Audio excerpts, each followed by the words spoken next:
हे लोगोफोर नोंथांमोना मिथिखागौ नोंथांमोननि मबाइलनि कल डायलार एबा फन खालामनाय सेटिंआ बयनाबो सोलायखादों एबा चेन्ज जादों। दा नोंथांमोना बेखौ सिगांनि बायदि माबायदि खालामफिननो हायो बे भिडिअनि गेजेरजों आं नोंथांमोननि सिगाङाव खिन्थागोन आरो नोंथांमोना भिडिअखौ हानायसेबां शेयार खालामोब्लानो जाबाय जाहाथे बयबो मिथिनानै सिगांनि बायदि खालामफिननो हायो। स' लोगोफोर दा जों बेखौ सिगांनि बायदि खालामफिननो थाखाय गिबियावनो गुगोल प्ले स्ट'राव थांग्रोनांगोन आरो बेवहाय नोंथांमोना सार्च खालामनांगोन फन बाय गुगोल। स' बेबायदि सार्च खालामनानै नोंथांमोना बेवहाय क्लिक खालामनानै होनांगोन, अपेनाव थुनो नाङा आरो बेवहाय क्लिक खालामखांनायनि उनाव नोंथांमोना आनइनस्टल खालामोब्लानो जाबाय।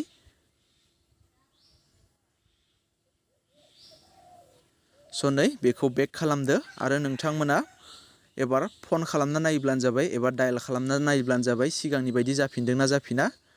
स' नोंथांमोना नुबायनानै बियो सिगांनि बायदि सेम टु सेम जाफिनबाय। स' नोंथांमोना भिडिअखौ हेल्पफुल मोनदोंबा बयनोबो शेयार खालामना हो आरो जाहाथे बयबो बेबायदि खालामनानै लाफिननो हायो।